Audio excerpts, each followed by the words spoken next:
हैदराबाद के अप्सरा murder case ने हर किसी को हक्का बक्का कर दिया है।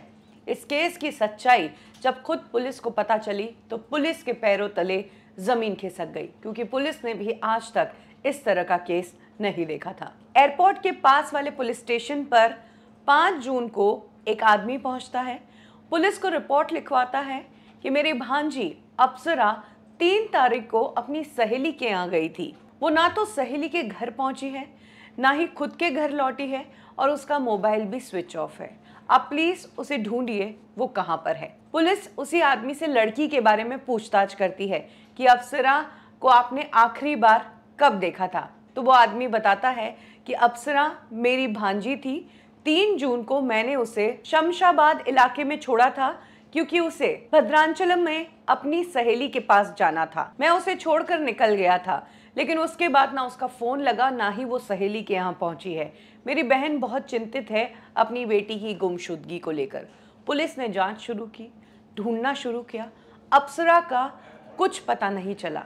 पुलिस को फिर मामा का दिया वो स्टेटमेंट याद आया कि लड़की के मामा ने कहा था कि उन्होंने आखिरी बार लड़की को शमशाबाद छोड़ा था, तो क्यों ना शमशाबाद तक के सीसीटीवी फुटेजेस चेक किए जाए।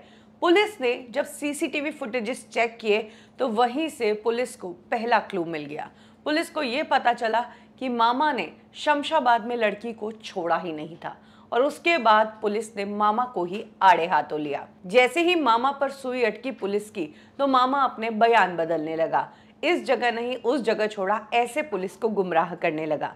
पुलिस ने मामा को जब जोर देकर सख्ती से अपने तरीके से पूछा तो मामा ने पूरी कहानी उगली, और ये कहानी बेहद शॉकिंग थी। मामा जो मंदिर का एक पुजारी था, जिसका नाम था अयागरी साईं कृष्ण, वो रहता भी एक पुजारी की स्टाइल में ही है। सिर पर टीका लगाता है, गले में गमछा पहनता है, और उसी पहनावे के साथ वो पुलिस स्टेशन पहुंचा था। मामा ने पुलिस को बताया कि मामा ऑलरेडी मैरिड है, उसके 2 बच्चे भी हैं। मामा का भांजी अप्सरा के साथ अफेयर चल रहा था।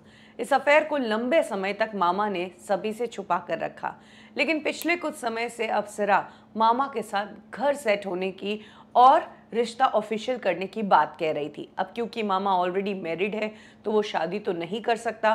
मामा ने अप्सरा को बहुत समझाने की कोशिश की, लेकिन जब अप्सरा नहीं समझी तो मामा ने एक दिन अप्सरा को अपने साथ लॉन्ग ड्राइव पर चलने को कहा। 3 जून को मामा ही अप्सरा को लॉन्ग ड्राइव का कहकर लेकर गए। मामा ने उस दिन और अप्सरा को समझाने की कोशिश की, लेकिन उस दिन भी अप्सरा नहीं समझी। वो तो बस इसी बात की रट लगाने लगी कि मुझसे शादी करो और मेरे साथ घर बसाओ, जिसके बाद मामा ने अप्सरा की हत्या कर दी। पत्थर से अप्सरा का सिर कुचलकर उसकी हत्या की। उसके बाद उसके शरीर को अपनी गाड़ी की डिक्की में डाला। जिस मंदिर में मामा पुजारी था, उसके पीछे रेवेन्यू ऑफिसर का मंडल था, और उसके पास में एक गड्ढा था, उसके अंदर भांजी की लाश को डाल दिया। और इसी बीच अप्सरा की माँ से मुलाकात की और अनजान होकर माँ से पूछता रहा कि अप्सरा मिली कि नहीं।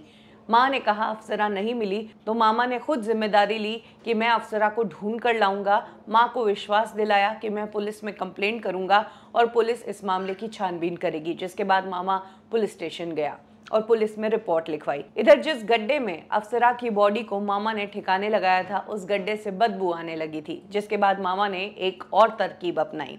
मामा ने गड्ढे के अंदर 2 ट्रैक्टर भर के मिट्टी डलवा दी ताकि बदबू आना बंद हो जाए, लेकिन मिट्टी से वो बदबू कुछ ही समय रुकी, उसके बाद फिर से बदबू आने लगी। तो इसके बाद मामा ने पूरे गड्ढे को सीमेंट से पक्के तरीके से बंद करवा दिया।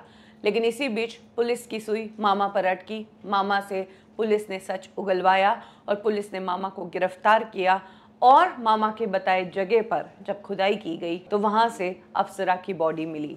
जिस किसी ने इस किस्से के बारे में सुना वो शॉक्ड रह गया।